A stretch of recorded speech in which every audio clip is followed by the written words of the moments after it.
Back in 2021, when I was only doing audio for this podcast, I interviewed forex trader Jay Harwood. Like me, Jay set out to become a trader, partly to have more time to write fiction. A number of listeners wrote to me saying they'd especially enjoyed listening to Jay's story. I think his good-humoured reflections on a tumultuous first few years really resonated with them. As he lives not too far from me, I proposed getting together on camera this time. Here we are in his study in Leighton Buzzard, about 40 minutes north of London. Jay, hey, how are you doing? Very well, thank you. And welcome to A Trader's Life, this time in your home instead of online. Okay, yeah. Good. Took us a while to get the light right because it's very, very dark here. December, what are we, the 4th, 2023, yeah. Is it still 23? Yeah, it still is, yeah. We met online at least about 18 months ago. We did an episode, and back then I asked you this question, I asked most traders, what assets do you trade? And you said, well, just the one, which was pound dollar, or cable as traders often call it. How did you get to hone in on that one forex pair? Was it a process? Did you start with a whole bunch and then whittle it down to just the pound dollar? And why pound dollar? Well, it was as much to do with brain power as anything else. I just don't have the capacity in my head to look at every price pair. So I whittled it down to just a few, and then really the cable just kind of fitted in with my strategy better than some of the others. Yeah, obviously, sticking to the majors enables you to get better prices. But yeah, it was just about just not being able to look at everything. I'd rather be a specialist of one price pair than than averagely good on a handful of them. Sure. And did you try also shares, futures, commodities? You started with forex and then whittled it down from say 5 or 6 to just the one. Is that right? Yeah, I don't touch shares in particular because you have to be, you have to be in the game. I think I'm not in the city. I'm not in the game. You have to have back channels. You need to know what's going on, and I'm that bit detached from it. So shares was a no-go for me, really. Futures and options, too much administration and organisation, which I'm not the best at. I prefer to be kind of fast and furious. I dip in and get out. If I have to remember to close stuff off and do stuff, it's just going to be a train wreck. Yeah, because when you started trading, I seem to remember you said that one of the sort of motivations, if you will, was that you wanted to write and you wanted something, an occupation, something that made you some money, as it were, on the side, so that you had the freedom to write and yet had some money coming in.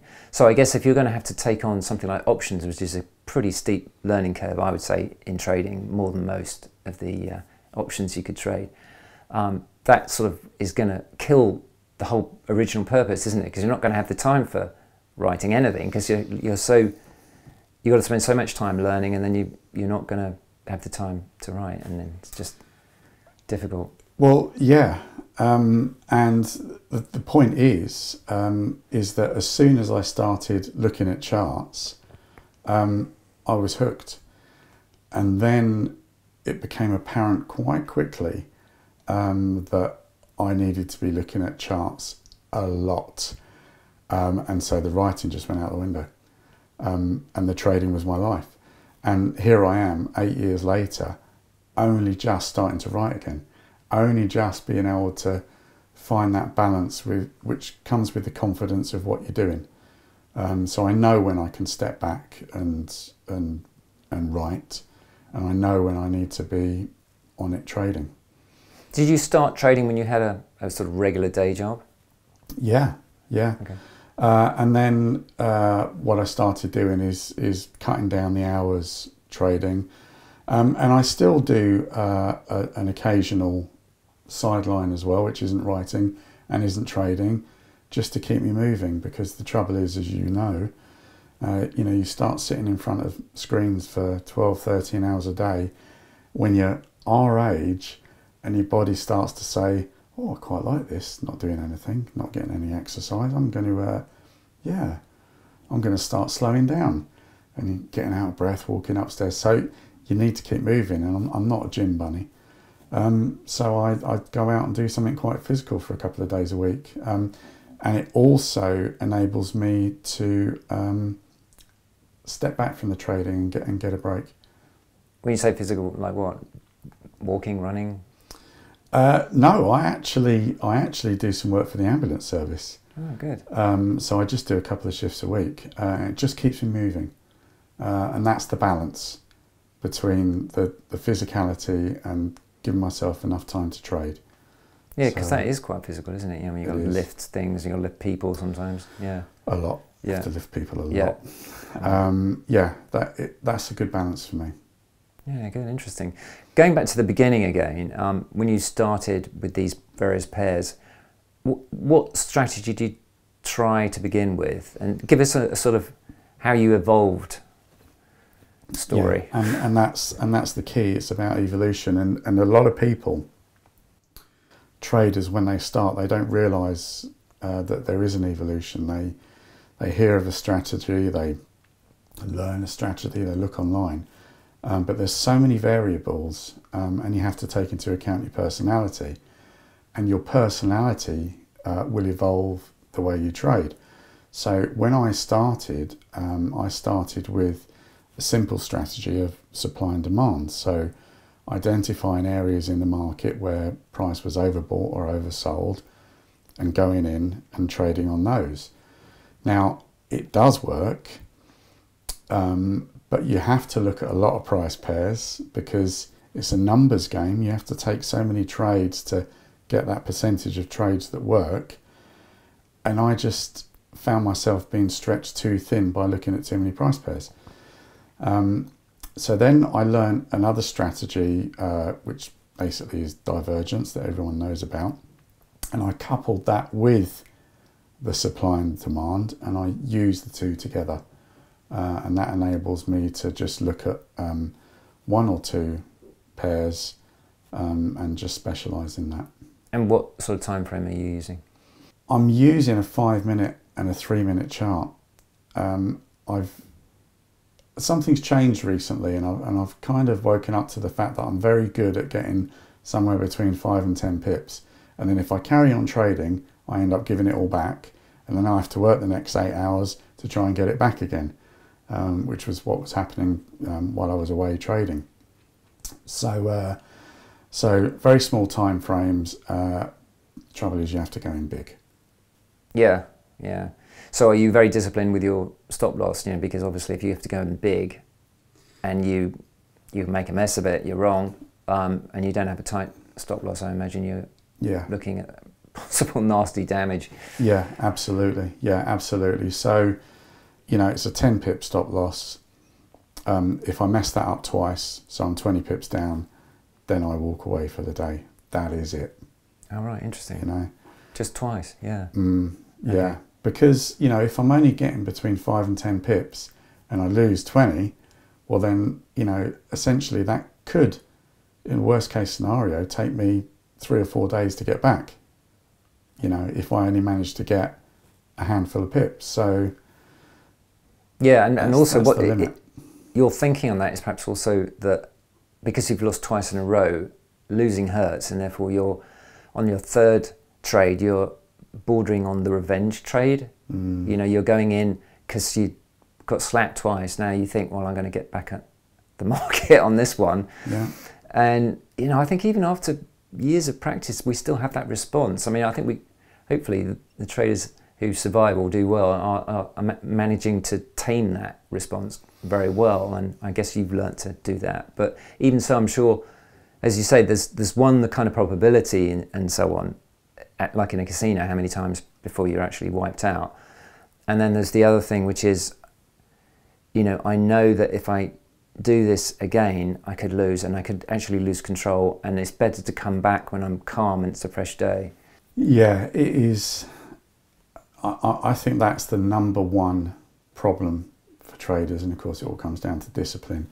Now, you know, full disclosure, I revenge traded a few weeks ago and it didn't work out. And every time you do it, I think it's another nail in the coffin. And when that coffin's finally shut, you know, you will finally learn and not go back to it. But yeah, I mean, I did it a few weeks ago and it's still on my mind, still, because it took me 2 weeks to get back the losses. So the first couple of years were perhaps losing years like they are for most of us, right? Or, I mean, obviously not every day. You have great days and then even a great week, and then week number 2 is a disaster, right? Yeah. So your progress, it was like something like 2 or 3 years before you could break even on a more consistent basis, or?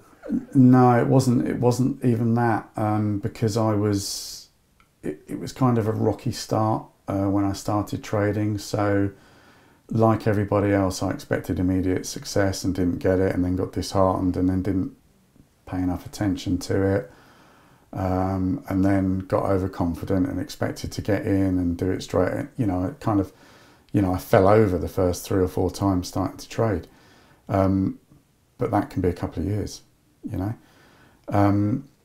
And then I had to adjust my strategy, and I tried different strategies, and you know, you need to give them time to bed in.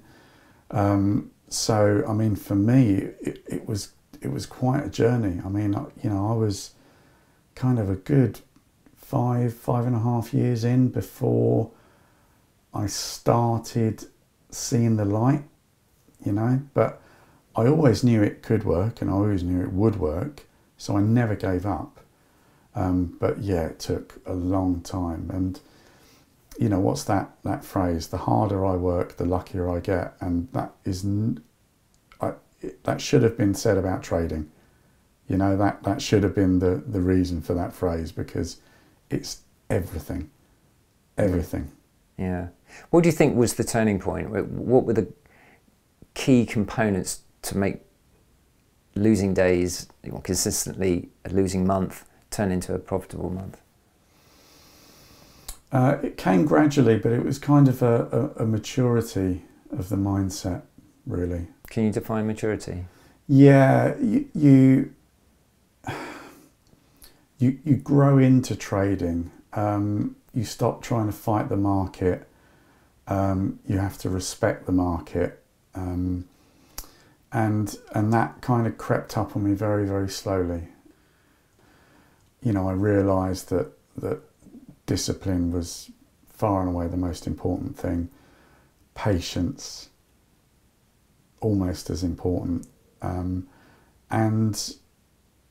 it's that light bulb moment that you can sit back and say, no, I'm not playing this game with the charts now. I'm not participating in this. They're not moving the way that I'm expecting them to move. If I jump in here, I'm going to get hurt. So I'm better off just sitting back. So it's having the patience to do that. And if you don't get a trade that day, well, then you don't get a trade that day. But I've kind of come to realise that there are cycles throughout the day. So that particular cycle might be quite an offensive cycle, and it's not something that I want to get involved in. But I know that kind of 2 or 3 hours later, we'll probably be in a different cycle. So let's come back and have a look at that one. Yeah. I mean, with a pound dollar, the cycles for me are clearly 8 o'clock our British time, where things kick off. Some people call it the kill zone. I guess if you get caught up in that on a volatile day, that's going to be hurting. But then even half an hour into that, and it can change. And then the next sort of turning point for me is around about 10:30 when I'm observing it, and then it can really run in that direction from 10:30 for quite some time. I notice, and perhaps till 1, and then 1:30 is another danger zone, because if any news comes out on the dollar, you better be out of a trade, I think. I mean, I've been hurt so many times by that one. You know, you think it's going to be a little bit like this, and it's yeah, absolutely. So yeah, I mean, you've got So you've got the European Open at 7 and the London at 8, and then obviously US at 1:30. I've started to realise that sometimes there's some opportunities for me from about 6 o'clock in the morning. The market can start to jockey into a position. It's almost true. Yeah. It's almost like horse racing when the horses come out of the trap at the start and they're just settling into the race. That can be what it's like at 6 a.m. with price. So sometimes there's opportunities for me about kind of 6:30ish, leading up to the European Open. Then you're right, you've got the London Open, and it can change kind of about half an hour after that, but then it tends to it settles into a direction sometimes and just goes in kind of one direction until you say about 10:30, late mid-morning. Then when I start seeing signals around that time, that could be the turning point, because I'm looking for turning points. You know, I'm not jumping into a trend. I've never been able to do it. In fact, you know, I should tell people when I'm jumping into a trend because it's going to change. You know, that it could be worth a lot of money. So you know, it can late mid-morning. Then you've got the US Open. Anything can happen. And then afternoon, about 3:30, you tend to see the other shift. So when you know these times, and about 6 o'clock as well, 6:30, 7, when you know these times, you just end up sitting in front of the screen all day because you think, I'll just wait for the next one. I'll just sit here and look at Facebook or. Yeah, no, it's a real danger, isn't it? I don't know about you, but sometimes I find the candles, the movement, especially on these lower time frames, almost mesmerizing. You can just actually, like, you know, like a cat watching a mouse or something. You know, it's. Oh, it is, because it's especially, you know, if I'm getting signals on divergence and I'm in a zone where I'm expecting price to change direction, and that candle closes, and it hasn't told me what I want it to tell me. So then it's like, oh, well, I'll wait for the next one. Oh, well, I'll wait for the next one. So your life goes by in 5-minute intervals. Yeah, mad. It's crazy, isn't it? It really is, yeah. Do you not mix it up at all? I mean, like some of your trades on the lower time frames, you know, your scalping stuff, and then maybe one trade on a 4-hour time frame. You don't do that? I don't, but I should. And it is something that I'm going to start to address. Possibly not a 4-hour, probably a 1 hour. But it is something that I need to do. But I'm quite impatient. So if a trade isn't going to work, I want to know within 1 or 2 candles, as opposed to, you know, on a 5-minute or a 3-minute time frame. You know, I know within 10 minutes whether I've lost money or whether I'm okay. Whereas if I do that on an hourly with those signals, then, you know, it could be a couple of hours. And that could be a couple of hours of pain. And I'm not very good at living with that. You know, I freely admit that. But I do need to start spending more time doing that. And that is something that I will be doing. Yeah. And it's interesting, we're going back to what we were saying about time and so on. And we could also add in the factor of pressure, sort of income pressure when you trade. I mean, I stupidly started trading when I had lost my copywriting job, and I was stuck at home with nothing much to do except go online and looking at all these other people in a very similar boat during COVID doing the same thing, and let me have a go at it, you know. And of course you find out that actually it's not just as easy as having a side hustle. They'll pay you a little bit of almost like an affiliate money, because unlike any other job in the world, you can start the day with well, nothing, like all of us, and instead of taking home a pay packet, you could be minus £2,000 down. So it's the only job we know where you could actually be worse off. But the pressure of money, of making money as a trader, obviously you've experienced it, and now you were telling me earlier that you're thinking of moving out to Thailand, where the rent is a fraction of the price, cost of living generally is much down compared to London. Seems like a brilliant time to go.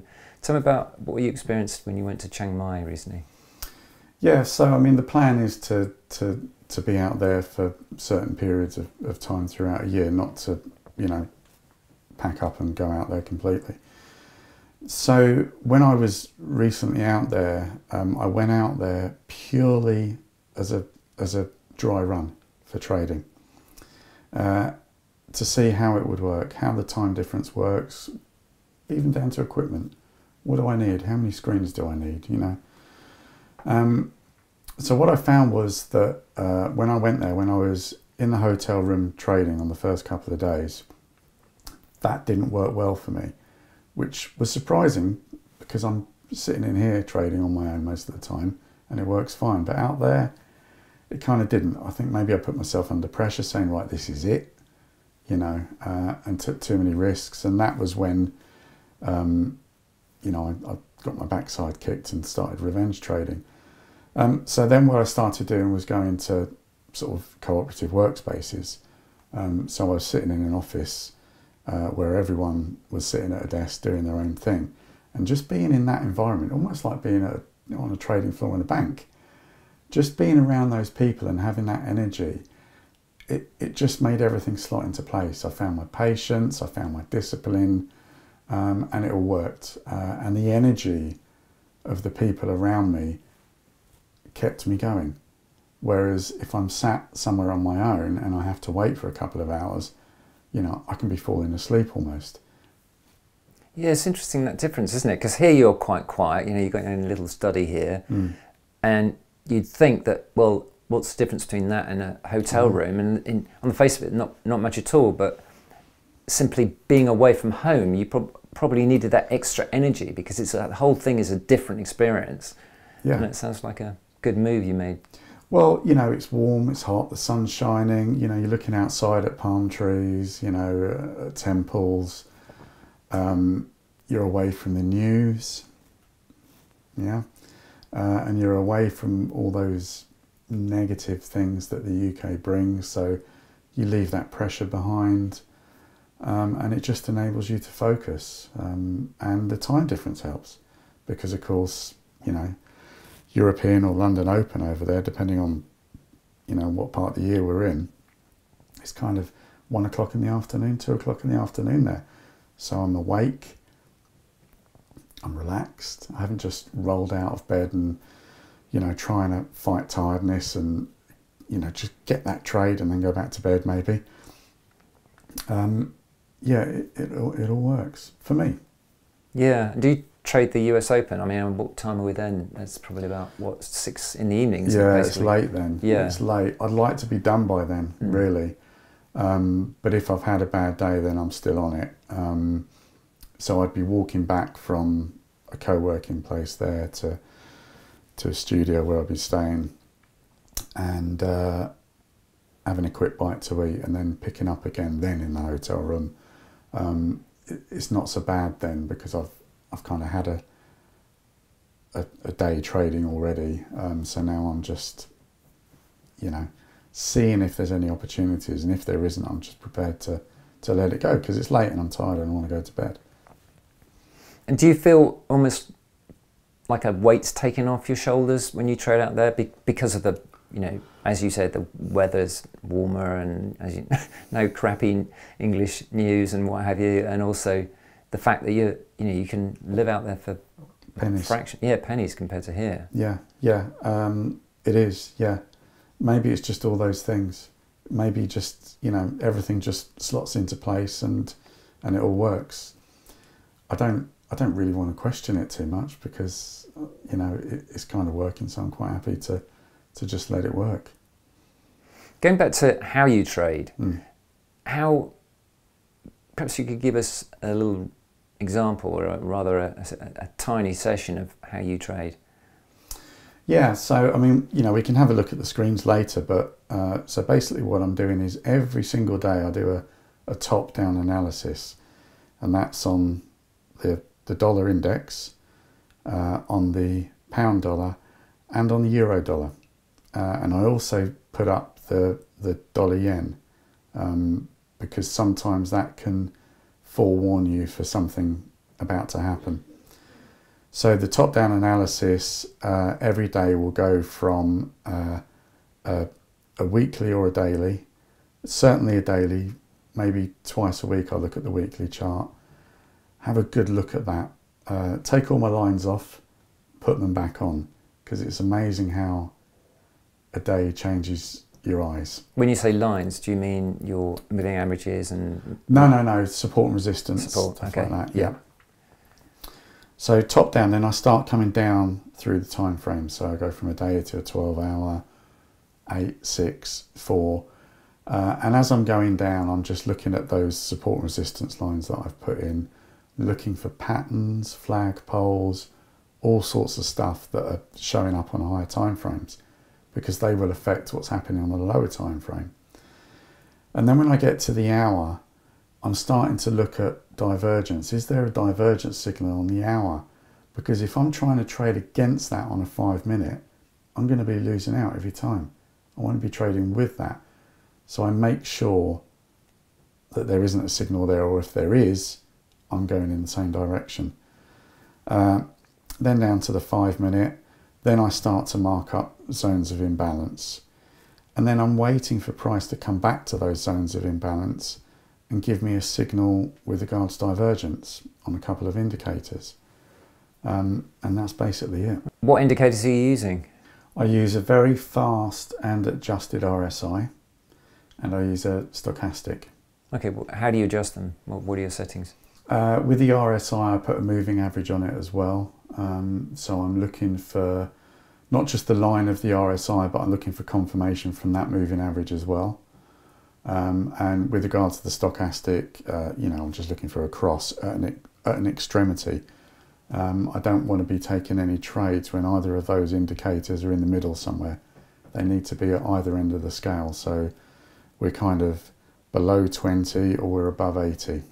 So you use moving averages when you trade, or just the supply zones? And... No, I use moving averages as well as confirmation. So I have two 5 EMAs which form a channel, because one of them is on the high price and one of them is on the low price. So that gives you a channel that price operates within. And then I use the 9 and the 21, which are very strong moving averages to use. And then I use the 50 and the 100 for targets on profit taking. When you were talking about divergence, is that through the MACD, looking at the MACD, or is it you just looking at the chart itself? No, I did use the MACD initially, and then I've swapped to the stochastic, and I've always used the RSI. So it's a very fast RSI. And yeah, so it's just that as soon as I get the divergence with that, and I'm in a zone that I like and the moving averages are doing what I like, then I'm in. Cool, yeah.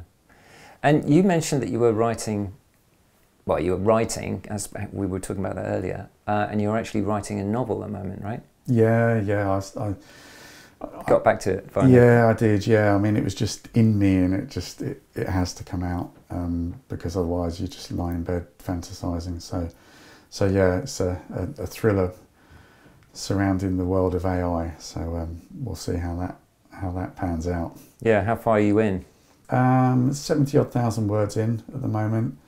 I guess I'm a little under 2/3 of the way in, so not too much to go. I know where it's going. It's all mapped out and everything. So it's just a question of getting it down on. Well, I was going to say on paper, but getting it down on the screen. But I only write when I'm feeling it. If I'm not in the mood, if I'm not feeling it, then I don't write, because I end up just writing a load of garbage. Yeah. And what are you doing for research on something like AI and all those kind of possibly scary things in the future? Well, obviously Mr. Google knows it all. Okay, yeah. So yeah, it's just the usual internet searches, watching documentaries, stuff like that. So I don't have to go into it too deeply. I've had to go into police work quite deeply, but I know some ex-policemen, so that's a big help. They tell me about the procedures and the terminology, so I do try and keep it as authentic as possible. Yeah, sounds cool. Yeah, and is this your first, or? No, it's actually my third. Okay. The first one First novel I wrote back before I started trading was about a guy who couldn't die. Ended up being 300 years old. The second one was quite a dark thriller about the sex slave trade, about a girl being taken in and her father hiring a private investigator to find her, and now this. So yeah. And have you set your story in the UK? Well, funnily enough, this one starts in the UK and then ends in Thailand. Ah, I thought there might be a Thai connection somewhere. Yeah.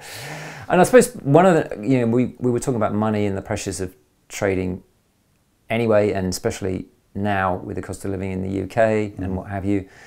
And one of the reasons for moving for Thailand was to remove some of those pressures. But of course, another reason is your passion for writing. So hopefully it gives you more time to finish the book and craft it. And yeah, it does. Yeah, it's amazing what you leave behind here mentally. When you go somewhere like that. I'm a strong objector to consumerism, and pretty much everyone I talk to out there from the West has gone there to escape consumerism. We're just barraged with adverts and posters that really try and belittle you if you haven't spent 15 grand on a new kitchen, or you're not driving a brand new electric Audi, and all the beautiful people are better than you because they can do this. I think this this country's biggest money maker is credit, isn't it? So obviously there's the machine. So you just want to get away from that, which I find really ironic considering I trade. As a cliche, the trader is supposed to be this sort of flashy guy getting out of a Lamborghini with this bloody Rolex on, And of course, pretty much all the traders I've interviewed on this show are not like that at all. No. And in fact, they're much more like you, kind of more maverick or anti all of that. They just want their freedom, and they want something authentic as an experience. It's funny, isn't it? I mean, you go on YouTube and you just see these guys in Lamborghinis, and actually I know a story. I'm a member of a trading group, and a guy said that he was approached by a chap who wanted to hire cars. He hired prestige cars, wanted to hire a car for a weekend for a video shoot. Hired him a green Lamborghini or something. Got this feed through of this guy selling a trading strategy using his Lamborghini. Yeah, of course. Yeah. So and that is a true story. So when you realise that isn't what trading is about, that's when you start to learn how to trade properly. Yeah, fast money. You can do fast money for a week, and then good luck to you, because that's about all you're going to get. Yeah. Fast money. Yeah. You can make money, but on the whole, you have to have a pretty big pot to start with if you want to make really good money. Yeah, because money goes to money. Yeah. Yeah. So if you're having to build your pot through trading to start with, that slows everything down. Yeah, screws everything up, I would say even. Yeah. I thought we'd just round up with what you were telling me just before we started, which was that you hope to set up a kind of clinic, as it were, for forex traders, where you're going to look at their mistakes and where they're going wrong, and not, instead of talking about mindset, which is what a lot of people offer, you're going to coach with actual technique in technical analysis. Tell me about that. Yeah, so mindset's a big thing in trading, and one of the things I noticed when I started trading, or a question that I was constantly asking myself is, am I doing this right? Am I seeing this right, technically? And it became apparent that there's no real resource out there for that. You have the people that teach you the strategies in the first place, but all they're going to do is nail that strategy. When we trade, we have to trade our personality. So you do have to tweak strategies to make them work for you. And that's what I'm hoping to do for people. And that's why it is a clinic, because it's not an ongoing thing. It's just, you dip in with your problem, get it sorted, go away again. I'm not looking to hook people in to sign up for something for years. So all I'm going to be doing is it'll be an initial consultation online where they can show me what they're doing, show me their charts, show me where they're going wrong. Once I've got an understanding of that, I will then produce a series of videos for them, which they can keep, so they can always refer back to them. And it's as simple as that. Sounds cool to me. Yeah, I think there needs to be a bit more of that, really, because I mean, a lot of people will show their great trades. Doesn't need to be more of it. I can be the only one. Okay, yeah. Actually, I shouldn't spoil it for you. Yeah. Anyway, Jay, thanks so much for being on the show. It's great talking again. Thanks for having me. Been a pleasure.